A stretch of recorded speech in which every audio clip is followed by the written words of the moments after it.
Hello, everyone.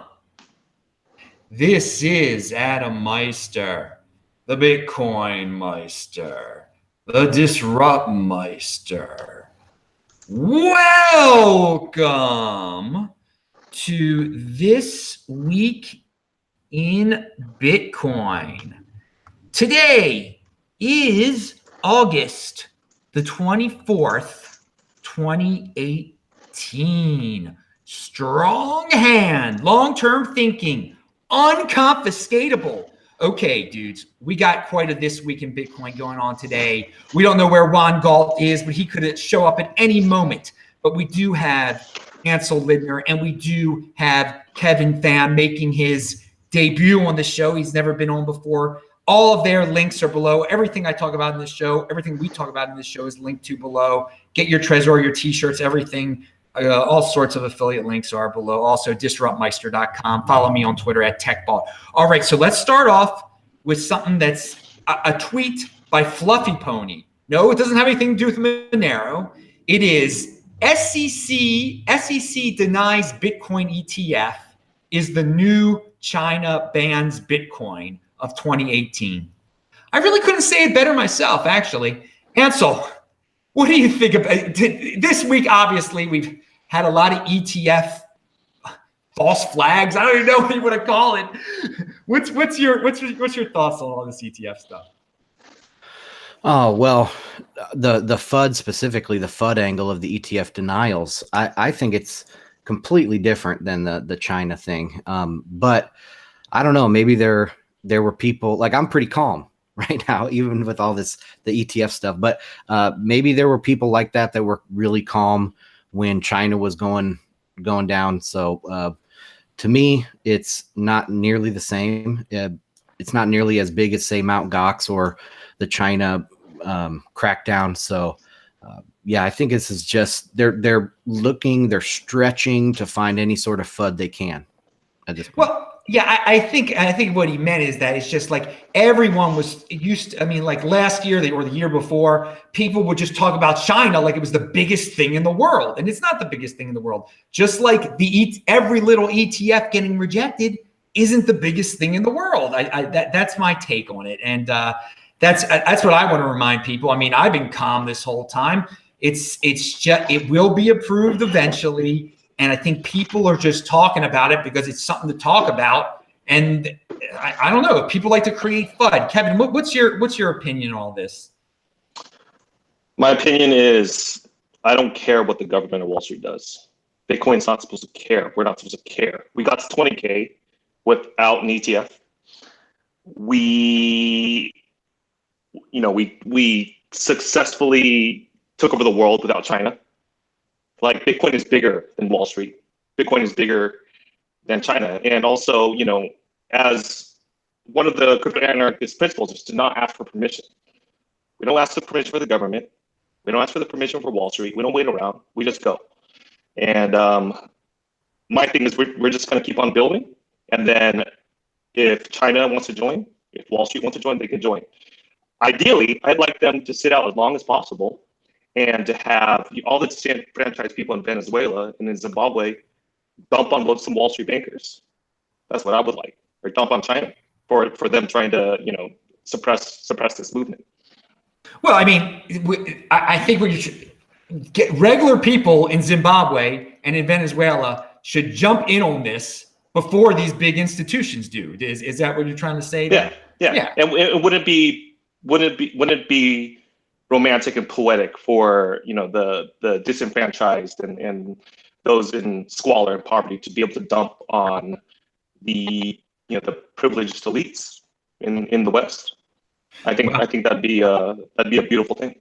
Well, you know what? It's personal responsibility is a new counterculture. Anyone can get in on this now. So what I think is going to happen, though, I'd say the ETF is going to get approved before some of these people in these countries that are being devastated economically are going to get in on it. And I mean, they have the opportunity right now, but they've had the opportunity for a while. Everyone's had the opportunity for a while. We got in on it. But I do think the ETF will get approved. A lot of institutional money will pour in, pump up the price, and then unfortunately, I think some of these people who really need it aren't going to be able to afford it. I don't think they're proactive enough. But hey, I mean, we'll see how it plays out. We will definitely see how it plays out. And so, yeah, I just want to make one more comment on that. So Pierre Rochard's podcast noted that he had on a Van Eck guy from, the Van Eck is the principal of this ETF coming up.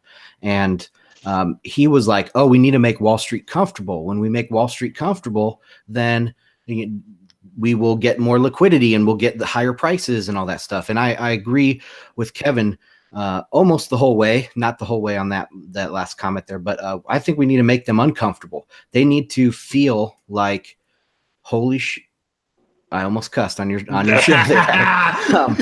Holy crap, we need to get in this, right? Because Bitcoin is taking over the world. So I want them to feel uncomfortable versus feeling comfortable as the stimulus. And I want people that are foresighted enough to see this Bitcoin thing happening to get in. And I think it would be great if some of these poor countries got the opportunity. But I don't know. I think that as long as they have access to the free market, they will be way better off. So I just want Bitcoin to get adopted and bring in a free market for these people to get ahead. And I don't really necessarily care if they buy Bitcoin.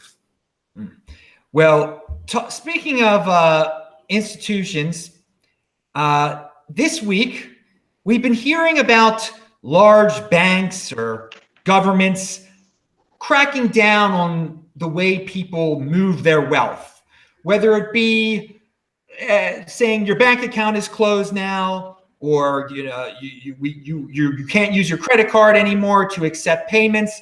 There have been all sorts of stories. If they're true, there were Russian sanctions against Russia. They couldn't open bank accounts, people were saying. The thing is that Bitcoin, this is just another example of why the importance of Bitcoin. You cannot stop the movement of Bitcoin.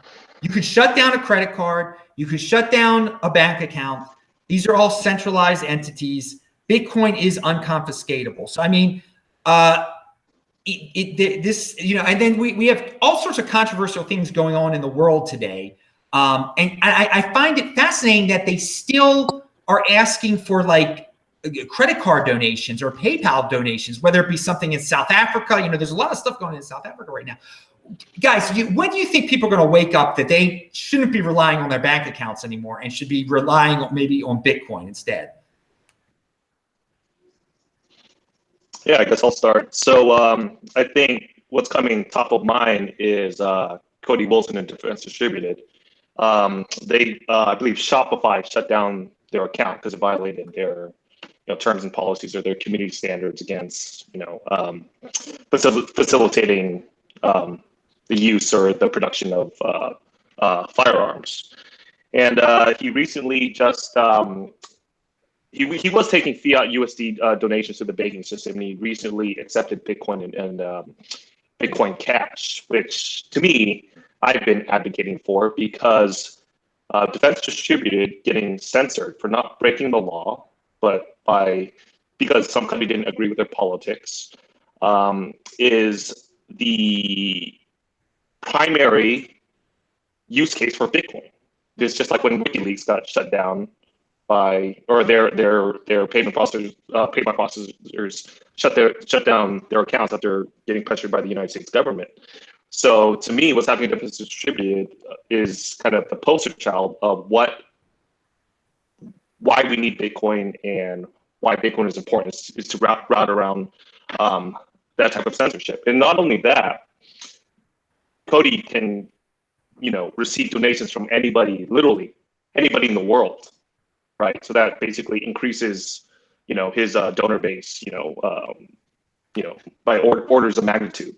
So I think that the companies that do, or the causes that do leverage Bitcoin and crypto, they're ahead of the curve, and they're also controlling their own destiny. as opposed to kowtowing and trying to comply with the regulations or the internal policies of banks. Yes. Ansel, any thoughts on that? Yeah, I love Defense Distributed. I think it's great that they're accepting Bitcoin. I remember WikiLeaks was my first kind of exposure to Bitcoin back in the day. So that I think it serves a very pivotal role, or a very important role in censorship resistant payments. That's what that's what it's for right now, at least. So I think bringing it back to like just in general credit cards and your accounts and things. Jeff, my co-host on my Patreon series, he and I have talked about this quite extensively on there. I think people should have a plan. People should, know the tax law, have a strategy, have all of your finances in order, and don't be surprised, because they will come for Bitcoiners. It's not a question of if, it's a question of when. So have your stuff in order. Yeah, banks can confiscate. They can have bail-ins, or they can be told by the federal government, hey, someone that's saving at your bank, they're dealing with this notorious Bitcoin individual, shut them down. We're proceeding with a court case against them. You do not want to have a lot of your wealth at a bank right now. I think or in the traditional finance markets right now, whether it be with credit cards, whether it be with banks. You should have an alternative plan, as Ansel said. And this week has been a reminder, because you might think what you're raising money for, what you're raising wealth for, is totally cool, but someone more powerful than you that can shut you down might disagree, and that's it puts you in quite in a bind there. And I would just encourage everyone to get on the Bitcoin train right now. Whatever you do, have a Bitcoin address on your business. Just have an alternative out there. Well, moving on to some other news from this week, and I think Ansel can hit on this. Is the Bitmain IPO falling apart? People want to hear about this. Yeah, it is. I tweeted, I don't know, earlier this week, probably Monday or Tuesday. I was like, is Bitmain exploding? And the response I got was, no, it's imploding. So yeah, the Bitmain is up shit creek right now. They lied about having all of this investor money, and they also sold most of their Bitcoin and bought 1 million Bcash, and they continue to mine it. I remember when Bcash first started, Bitmain was the main miner, and you could see the address that they were mining to, and it had like 400,000 Bcash in it right when it launched. So they might even have more than 1 million. I think it was like 1.1 million that they had on their investor prospectus or whatever they produced there. People don't need to be worried about miner centralization right now. I've been saying that for a while, that if the price goes up, the free market will naturally incentivize new people to come in and mine. And we saw that with GMO and with, oh crap, what's the other miner? That Halong Miner. Yeah. So we still need to be vigilant, but I don't think that Bitmain is as big of a threat as we once thought. So, I mean, if Bitmain goes down if the IPO fails, what's it mean for Bitcoin? Not much, does it? Well, it depends. Sorry, go ahead, Kevin. No. What are you going to say? No, what are you going to say? It depends on what I want to hear. Well, it depends on what they do with their hash rate, because they do control a certain percentage of the hash rate. It's not that much, right? Like, I think they report that they have less single-digit percent, like that Bitmain actually operates themselves. And Bitcoin grows by like 5 or 6% every single 2 weeks, every single difficulty adjustment. So that's not that big of a deal, but it depends on what kind of relationships they have in the space, who they owe money to, who owes money to them, et cetera, et cetera. It could take a while to get worked out, but I'm not worried about that. All right, Kevin, what's your thoughts on this? Is the IPO falling apart? Is Bitmain falling apart? To be honest, I haven't been following the recent development in the IPO too much. I guess my only concern is that I remember the SIA developers were talking about, creating their own ASICs to kind of, combat Bitmain, trying to attack or take or control their network or whatever. And they were just talking about how anti-competitive and how like ruthless where they were in their business relationships and their supplier relationships and whatnot, and just being rationally paranoid. My question is, how closely do they work with the government of China? How susceptible are they to Chinese government influence, and are they being subsidized, and maybe they're kind of a sleeping giant and waiting to attack or something like that. So that, I guess, that is my main concern with Bitmain and their kind of dominance in the mining space. But to Ansel's point, I think Jeff Bezos said it. Your profit margin is my opportunity. And just like I said, Bitcoin doesn't care about China. Bitcoin doesn't care about Wall Street. It's a pure free market, and anybody can join. Another nation state can start subsidizing miners. I don't know. I'm not too worried about it, and it looks like every time I look at the CoinDance pie chart there, that mining is getting more decentralized by the day. Now, the point about China possibly being behind Bitmain in some financial way, I used to think about that, but now that I see Bitmain going this IPO route, or at least trying to, I don't know how much China could be subsidizing them. I guess we'll have to wait and see. Right now, this is a bigger deal for Bcash, obviously, and Bcash is going through some troubles now. In a second, we're going to get to that. I wanted to thank Vention MGTOW for the $5 super chat. I wanted to remind everybody to pound that freaking like button. Okay, so Ansel, let's go on to Bcash here. You discussed that Bitmain is a tremendous holder of Bcash. So if they go through some problems, probably Bcash will go through some problems. But also in Bcash land, there is the possibility of a fork, of a split. Craig Coin or Craig Cash and Bcash. What's up with that? Yeah, well, to just touch on the Bitmain having a 1 million or 6%, I think it is, of all Bcash, that's a big problem because they can't sell it, right? And so if they wanted to, like, they try to say it's an asset, but it's actually a liability because you can't. But the thing is, if they were able to go IPO and raise a lot of money, it would save them temporarily. They wouldn't need to, because they might get to a point where they have to sell the Bcash. If they have an IPO, they're not going to need to sell the Bcash. They can keep holding on.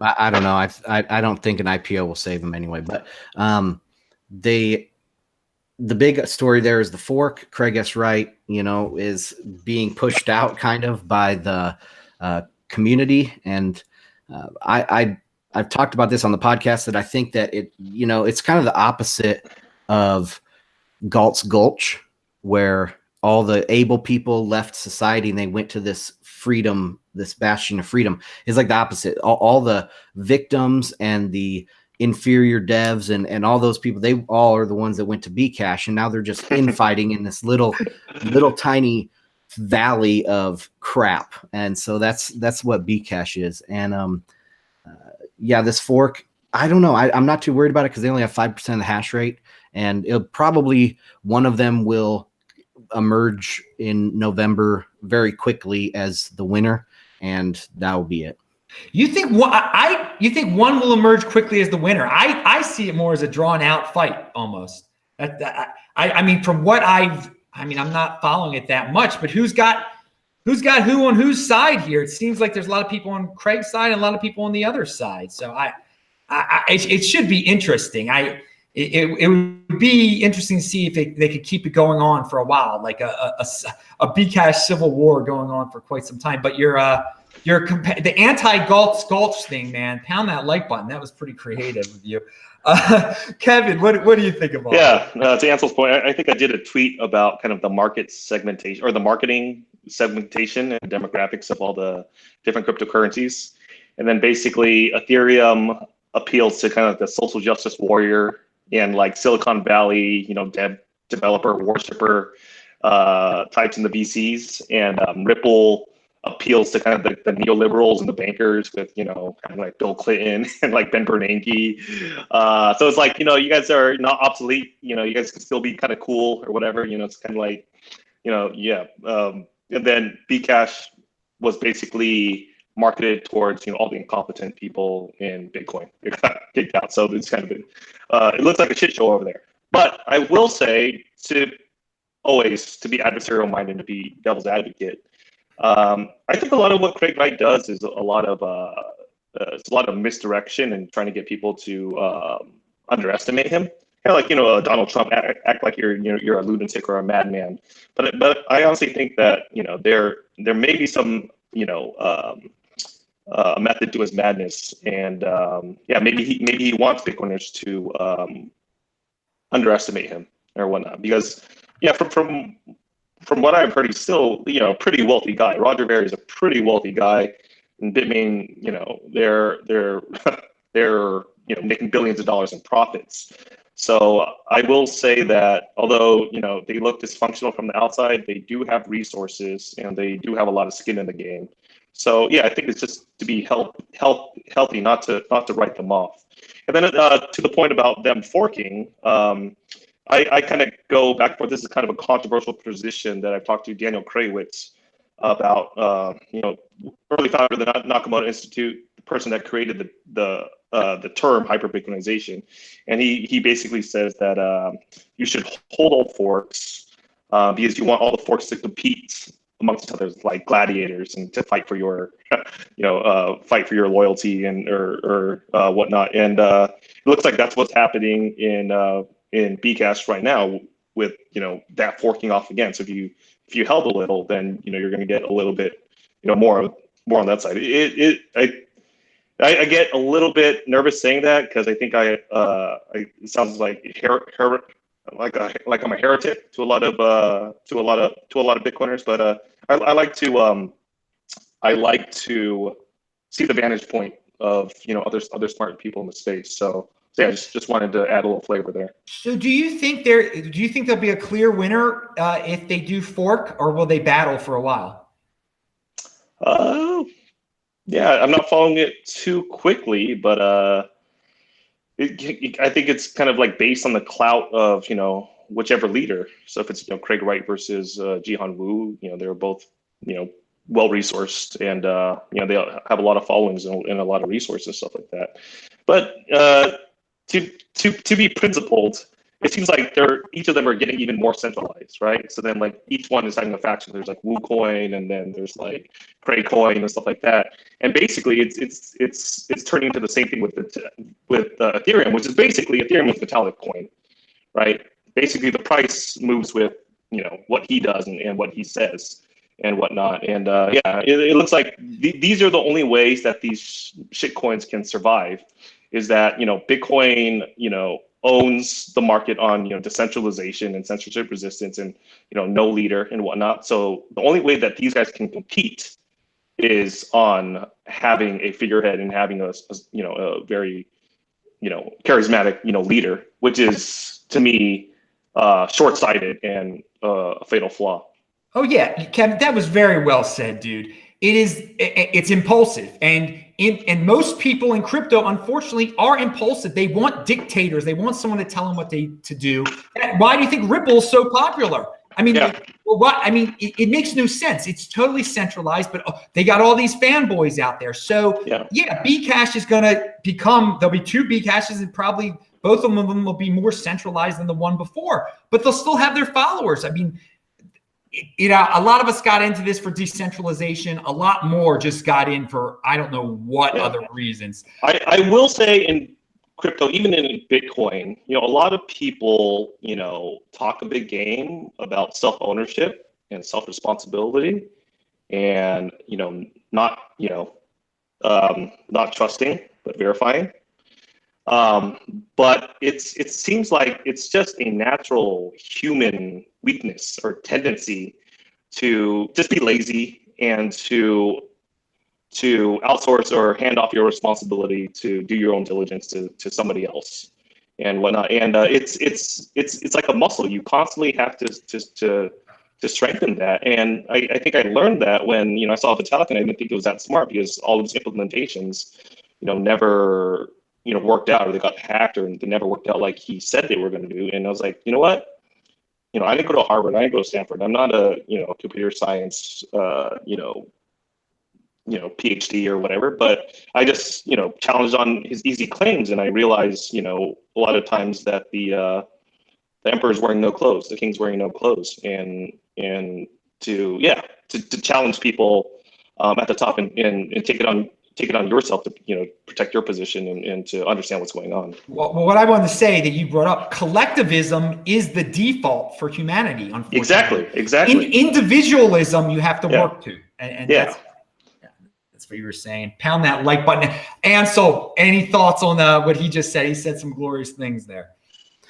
Yeah, I don't hold all forks, but I do respect Kevin for taking that position, because I think he does it in an honest way, right? He says, like, I don't know, but this is what I think is right, and he has some reasons for that. But I don't think Daniel's honest. I really don't. I think he supported 2X or something. I don't know what that do. Okay, sorry. Yeah, he's probably. Well, I could make all sorts of accusations, but I won't. I don't think he's the most trustworthy person. Same with Craig Wright. I mean, you got to wonder about who's paying them. Governments? Or is it a government? Is it another whale of some sort that is doing that? But speaking of the fork thing, I'd also wanted to bring this up. Like, remember how just a few weeks ago, a core developer saved Bcash from a chain split? Well, the more forks that happen, the harder it is for the core developers to come in and save the day like that. And so, that's another reason to not hold the forks, because they're probably going to die anyway, and you might as well get something out of them. And that's another reason why I think there'll be one Bcash after November, because, or at least, I mean, there will be either Ncash or Bcash, because they only have finite resources with the amount of developers and things like that. So, yeah. All right. I think. Oh yeah, Kevin, you were about to say something. Oh no. I'm saying that's a good point. Now, Kevin, you actually brought up the next topic, which is Ethereum. You've got an interesting Ethereum shirt on too. I just like, oh wow, he wore something that had to do with the show today. That's awesome. And some people in the chat like it, by the way. What's going on? Ethereum had some meetings today. And what happened? Does anyone know what happened? Yeah, they had their Federal Open Market Committee meeting today, and I keep on saying that Ethereum is this Federal Reserve 2.0.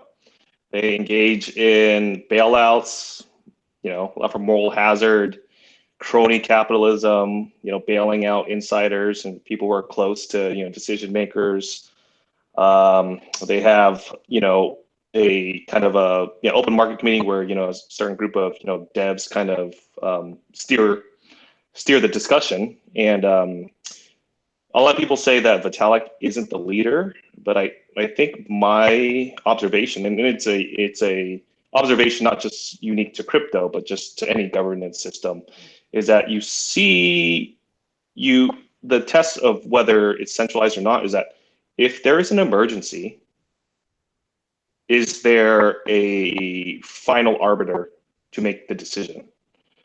And with the whole DAO fork and whatnot, I believe that Vitalik is the final arbiter and the kind of the dictator at the end when there's an emergency and a quick decision. It's kind of like when the United States, whenever there's an emergency, that's another opportunity for the executive to grab more power and to violate the rule of law and our constitution and stuff like that. So, and empirically, I say this. Everybody thinks, I'm just a hater or I'm a conspiracy theorist or whatever. But all I do is I just look at the empirical evidence. When there was a rumor that Vitalik died in a car accident, the price of Ethereum crashed. Whereas whenever one would-be kind of leader leaves Bitcoin, it rallies. Gavin Andresen, Mike Hearn or whatever, or whenever Bitcoin reveals that it's hard to change, the price goes up. And whenever there's some centralized coin that's like doing a constant hard fork after hard fork, and it's basically they're revealing that they're centralized, and the price doesn't do anything. So it's very unintuitive, and I think that Vitalik is running out of tricks up his sleeve, because first it was unstoppable smart contracts, and then DAOs, and then it was those didn't work because they were just unsecured. Then there was ICOs, and then that got kind of nipped in the bud by the SEC. And then next it was CryptoKitties, and then next is gaming, and then now it's lotteries, and then or Augur, or now it's just straight up Ponzi's or whatever. And I feel like they're running out of time, and they're desperately trying to find a use case to validate their valuation, or why they should be second to Bitcoin. And and I think they're just kind of making things up as they go. Literally, I think they're making things up as they go. Well, that's what it appeared the meeting was going to be today. It was kind of a haphazardly put together type of thing, and I don't know the result. I don't think there were results. Ansel, do you have any thoughts on this? I just read a couple things about it. The main thing was they definitely are going to defuse the difficulty bomb again, which I believe this will be the third time that they're defusing the difficulty bomb. So why even have it in the first place, right? Pump the price. What's that? To pump the price. Yeah. Or, to keep the game going. Yeah, that's true. And then they talked about supply. So they want to know if when they do this defusing of the difficulty bomb, are they going to change it to 1 ETH every block, or 2 or 3 or 5? They have no idea. And to Kevin's point here, I think this does show that they have all these options. Well, which option is going to win? It's going to be the option that Vitalik and Vlad back, right? Exactly. And in a decentralized system, basically there is no leader. So if there is a split within the community, they're going to fork, and then they're going to go with their implementation. But the thing with Ethereum is that Vitalik and Vlad probably have so much power that the miners and the market follows them, right? You kind of saw that with Ethereum Classic, is that they follow the founders, and you can see that in Galen Larimer's projects as well. He did BitShares, and then he did Steam, and then he did EOS, and you see every time once he leaves, the project kind of just stagnates and just like fades into oblivion, and then the market moves with the founder. So yeah, that's a I think that's a governance blind spot that these people don't understand. It's that whatever if the market goes with Vitalik, then you want to make Vitalik relevant. So he's going to be the one to make decisions. So you can't really have substantive debates and disagreements to where Bitcoin is not intuitive, but then the toxicity and the debate level is evidence that there is no leader. And like, we're going to let the best idea emerge from consensus. And I also have this analogy that blockchains are more like governments than they are companies. And basically, if you were to build a business, you want to build a business that respects the rule of law, that's predictable, that doesn't make haphazard changes overnight to the rules and regulations or the constitution or the laws of whatever your nation. Whereas in a dictatorship, a dictatorship can arbitrarily change rules overnight. They can get overthrown by another dictator, and upset that system. And would you want to build a business on top of that? No. So then with Ethereum, there's no consistency, there's no predictability, things can be changed arbitrarily.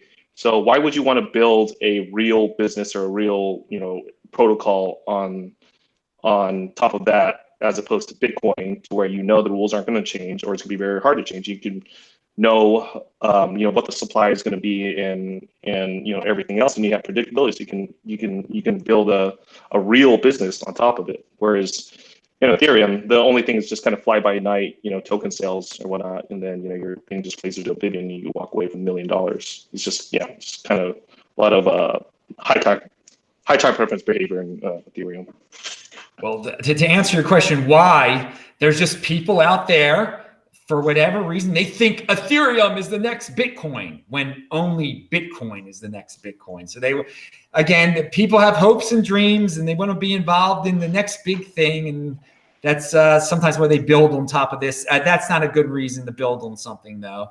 It's also not a good reason to buy something. But hey, that's the world we're living in here in crypto right now.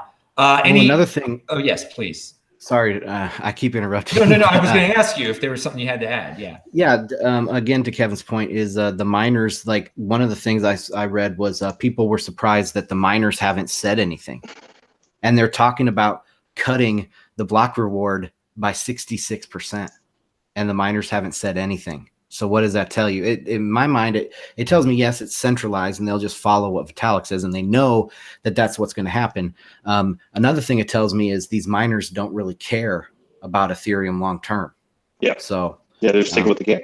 And also, so basically this is the logic, right? So Vitalik dictates the price and the miners care about getting the price as high as possible. So they have no incentive to try to challenge Vitalik, because without Vitalik, then I think the valuation will be more closer to Ethereum Classic, right? And that wouldn't be good for the miners. So they're just going to try to keep this thing going as long as they can and make what they can until the market wises up. Well, there you hear it, guys. Yeah, we got some Ethereum fans on the show today, as you can see. All right, well, we're gonna move on from that because it is This Week in Bitcoin. Now, Kevin, you had a retweet or a tweet out there mentioning Coinbase had a tweet that said, "Open financial system for everyone," and then you said, "Except people that encourage hate." So, Coinbase is trying to say, be involved with us. We're an open financial system. But again, and this goes back to my point beforehand, they can censor anyone. If you think you're dealing with Bitcoin when you're dealing through Coinbase, no, you're not at all. So what were you thinking when you tweeted that one out there? Yeah, it's just corporate status doublespeak. I mean, remember what Facebook's slogan used to be? To make the world more open and connected. Right? So it's the same. I mean, at the end of the day, they're business. They're there to make money and stuff like this. This is all just marketing. But you just look at, this is a very, very simple thing I do. I look at words and I look at actions. They say they want to be an open financial system, and then their chief legal officer goes in front of Congress and they ask him about, white supremacist or, fringe extremist groups using his platform to fund their operations. And he says, like, anybody that encourages hate on our platform gets removed. Whatever. I was like, okay, well, define hate, right? And yeah, that is the total antithesis of what Bitcoin is all about. And also, what if you don't want to dox yourself by submitting to KYC? You can't use Coinbase's platform and whatnot. So yeah, I'm just trying to keep people honest and basically what I see that Coinbase does is that they kowtow to every government demand, every government request, every subpoena, or even illegal request for information, as they did with the AG Schneiderman when he arbitrarily, requested, data about their, operations or whatnot. And whereas Jesse Powell, who said that we don't even operate in New York because of the big license, and go kick rocks, get lost.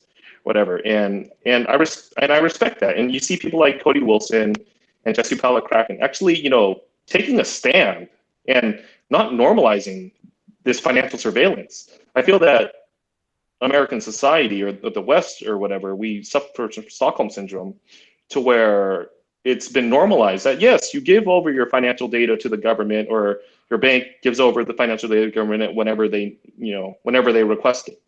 Whereas no, ethically, as a principle, you should have privacy in your finances, unless you're breaking the law and the government has reasonable suspicion or just cause to investigate your finances. And I think that Bitcoin is an opportunity to reestablish that principle. Speaking of they will confiscate. I think people have to understand that. Coinbase plays by whatever the government, this was your point, whatever the government tells them to do, they're going to do. So you have no one, but if you're keeping your Bitcoin at Coinbase still, they will confiscate it if they feel like it, if the government tells them. Just, it's your own fault, people. Take personal responsibility. Ansel, any thoughts on what Kevin has had to say? No, I think it's same old crony capitalism. I mean, it's the way the system is now with the barriers to entry and the licensing for all this stuff. And Coinbase is actively pursuing more of that. You know, when I went to talk to my state legislature's banking committee, when they had a Bitcoin bill up, the only like proponent for it was a guy that was being paid by Coin Center and Coinbase.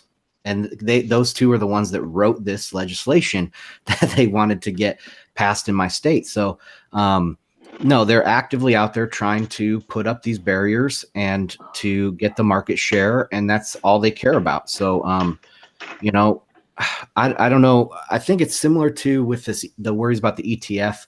Maybe we're overblowing it, and eventually they'll just be outcompeted by other sources. I hope that's what happens, or there's a fork and they're exposed. So I don't know.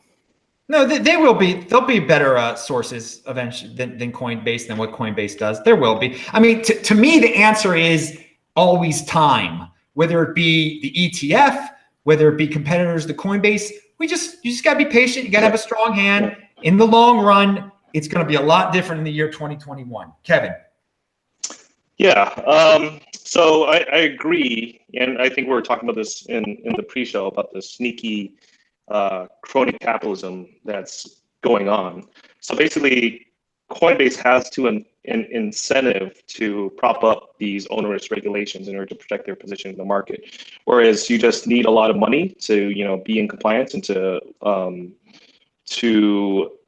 pay for all these licenses. And it's just like, hey, we will do everything the government asks us. So give us a bunch of VC money. And it's just kind of this this kind of corrupt tit for tat type of behavior that restricts new entrants into the market. And same thing with the ETF. I get and I guess why this goes back to this whole Ethereum is a security thing. It's like, it shouldn't be which cryptocurrency or which cryptocurrency company legislates best or lobbies best or complies best. It should be the cryptocurrency that is best able to resist government censorship, that it will exist whether they like it or not. And you can join us or you can fight us, but I think doing the former is a lot more rational. So it's kind of a negotiating tactic to we're the intolerant minority, and we're not going to budge, and we don't really need you. You probably need us. So then instead of us, it's like, oh well, how can we make you comfortable and whatnot? It's like, screw you. If you want to join, you can join. If not, don't waste my time. And it's also like a high time preference versus low time preference perspective. If you have a low time preference, all you're going to do is just keep on doubling down on decentralization and censorship resistance. If you have high time preference, then you're going to start lobbying and trying to, you're going to try to comply and lobby and stuff like that, to where you become beholden to the state, right? The state says censor this person or shut this down, shut that down. You're in their kingdom. You got in bed with them, and now they can tell you what to do. So with the whole ETF thing, that's kind of a high time preference, high time preference thing. People want a quick gain, and they're all like banking it on this, where I'm focusing on development and adoption, with the people being censored, the people being disenfranchised. And if ETF comes, the ETF comes. And for example, this whole Ethereum is a security thing. It's that's again another high time preference thing, to where Bitcoin launched to where it was considered a commodity, right? So it's just launched the software and people started mining, right? There was no initial coin offering or whatever, and they basically were not under the jurisdiction of the SEC, and they didn't risk being censored by the SEC.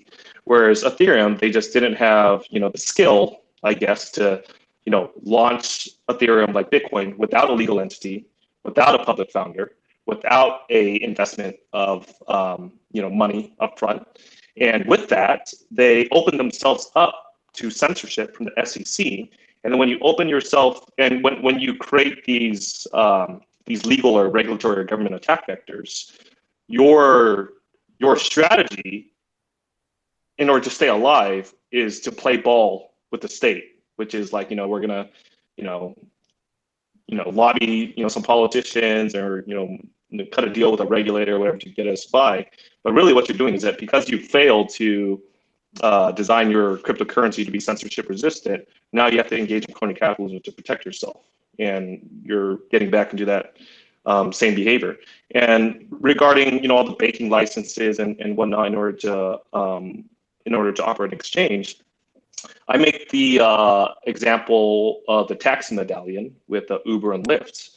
Basically, with that, that was the entrenched taxi companies using lobbying and getting the favor of city regulators or city officials to restrict the supply of new entries into the market by having the medallion system.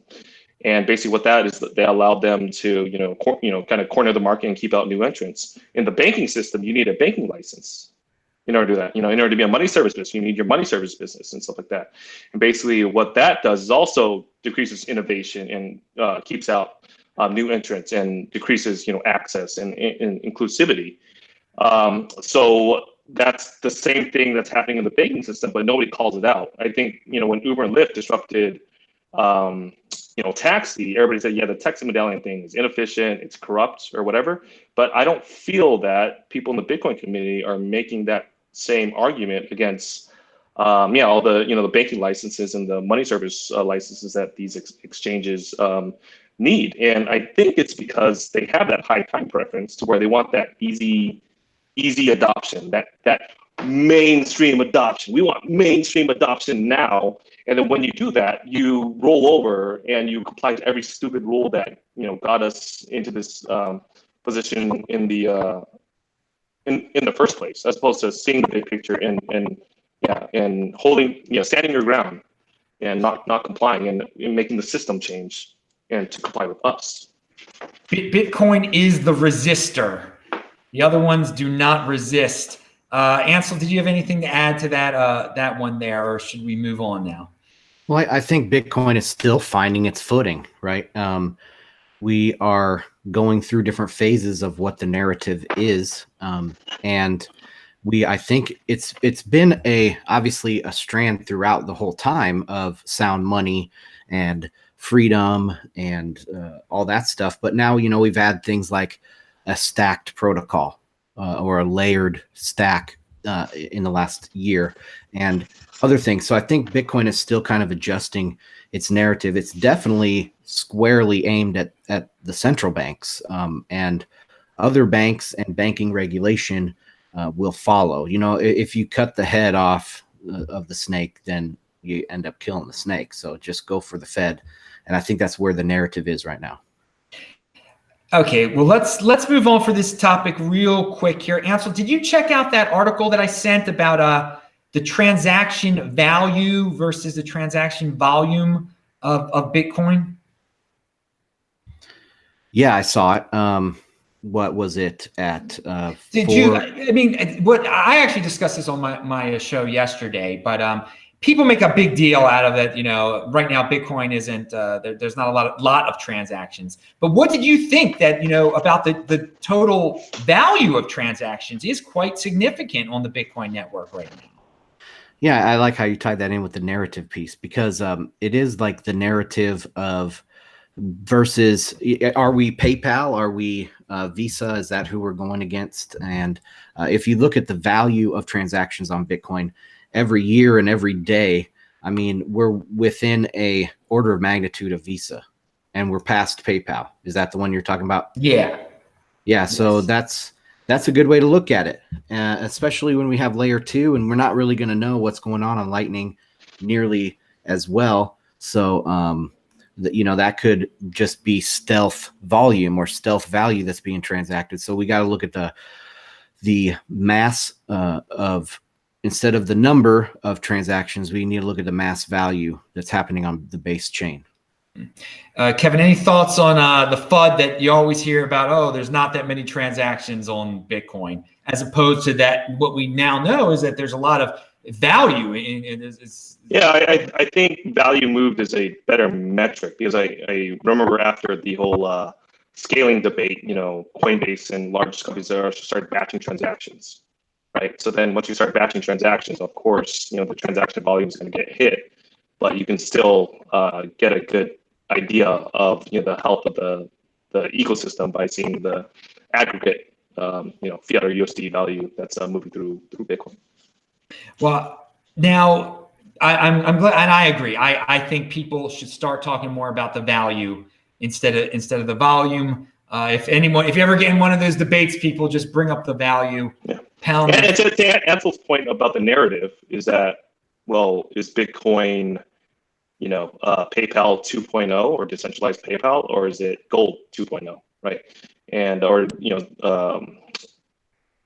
and I think that it's the consensus view is that Bitcoin is mostly gold 2.0, mostly the digital store of value, and with that, there's going to be holders basically protecting their wealth from inflation in underdeveloped countries with unstable currencies, or wealthy investors in the West, looking at it like as a high upside venture investment.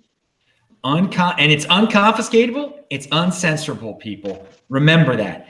And we're going to bring up one last subject about something that's the complete opposite. A post posted on Ripple.com by their CTO, who claims Ripple has nothing to do with XRP, even though it was posted on Ripple.com. And then they're talking about how they are decentralized, even though they have a CTO. When is this going to? And people keep buying into this Ripple thing. I don't get it anymore. I don't know what they're trying to pull off exactly. And the whole XRP is different than Ripple. There's a narrative for you. I don't get it. What's going on here, guys? Or is it even worthy of talking about? I don't have anything to say. It's a complete crap coin. So I don't follow anything about Ripple. Yeah. So I guess I'm the kind of the marketing mind in Bitcoin or crypto or whatever. And basically what I'm seeing is that they are going after the uninformed investors, going on the Ellen show, going on Colbert, getting Bill Clinton to speak, Snoop Dogg and whatnot. These are not, cryptocurrency experts that can really, validate, the claims that they're making. Same thing with Ethereum. Basically, they kind of lost a lot on immutability and code is law. That's kind of Bitcoin's MO. So from there, they pivoted to the touchy-feely social good, social justice warrior, inclusivity, diversity, blockchain. So yeah, that's what's going on. They're finding the greater fools to keep this thing going while they liquidate and try to capture as much value for shareholders, which is their fiduciary duty. You use the word marketing. These altcoins, they come up with gimmicks. I mean, that's the best way of summing it all up here. Yeah. So this is my point, is that the reason why Bitcoin is valuable, because it's decentralized. Censorship isn't hard to control. So basically, in order to be consistent, the only way that you can, in a logically defensible way, compete with Bitcoin is to become more decentralized in Bitcoin, which is not having a leader, which is not having a corporation, having more nodes, having more miners or whatever. But the thing is that that's just incredibly difficult to do unless, there's like a major failure in Bitcoin. So basically what they do is they just try to go after a perceived weakness in Bitcoin, which is not having a figurehead, and using that to just kind of accelerate. But, they're building bridges to nowhere, basically. All right. Well, we have come to the end of the show. No one knows where Juan Galt is. I hope he's all right. But let's hear everybody's final thoughts. Anything that was left off, just a story of the week, anything. Ansel, you first. What's going on? I just want to say I've been saying probably since February that the price is consolidating. and we're still consolidating. And now, like I said at the beginning, I feel like the narrative is consolidating. So to just touch real fast on Kevin's point, there was we use analogies, gold 2.0. Well, it's not really gold. And I talked with Krista Rose about this briefly, in that, it's not, we don't actually think that it's gold, digital gold, like made out of gold atoms or something. And but we use that as an analogy because it's something different. So it's not gold, it's not PayPal. We use these best analogies to describe what it is. And then over time, that gets better and people understand more, and that gets sharpened and honed. So that's my only point about that. Excellent. Good conclusionary thoughts there. Ansel, thank you for coming on today, man. It's always a pleasure to have you on. Kevin, you have made a great first impression here on the show. I love it. You've done a great job. What other stories, anything you have to add, comments to conclude with here? Yeah, so I guess I'll just leave it with an appeal to the Bitcoin community.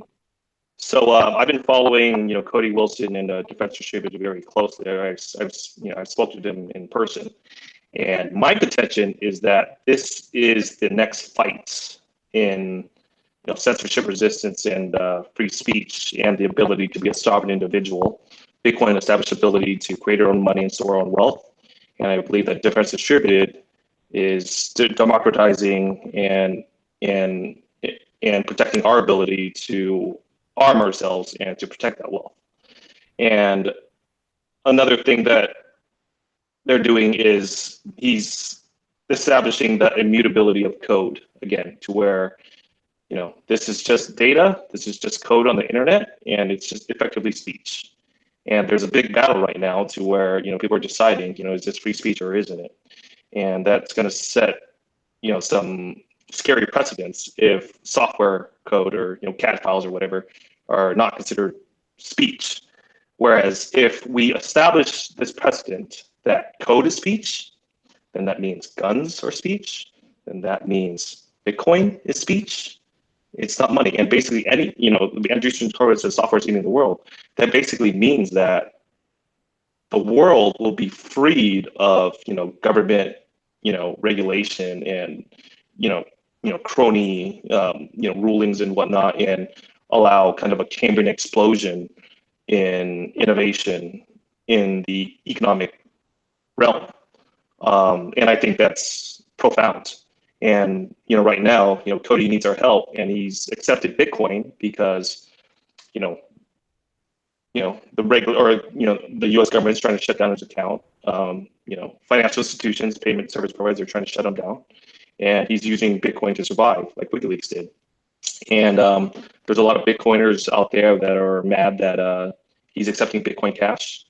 But I heard, Roger Ver, again, he put his money where his mouth is. I don't think he's the smartest guy, but it's empirical fact that he puts his money where his mouth is, and he matches people one to one. And then basically, people were like, well, we're not going to fund you if you're accepting Bitcoin Cash. And my thing is like, you know what?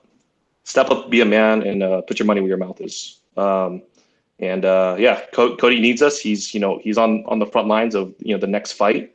So I urge all Bitcoiners to donate Bitcoin, let's blow Bcash out of the water.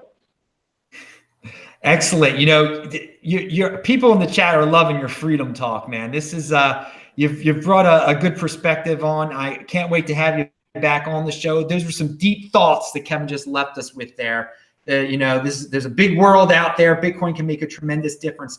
I want to remind everyone that this show, This Week in Bitcoin, is on every Friday. Who knows on what time it comes on? You have to watch Thursday's show. I post a new show here every single day. And of course, Saturday is the Beyond Bitcoin show. That'll be Saturday night, I guess. So tune in, pound that like button, go to disruptmeister.com, all that good stuff. Have a great weekend. I'm Adam Meister, the Bitcoin Meister, Disrupt Meister. Remember to subscribe to the channel, like the video, share the video. Thanks again, guest.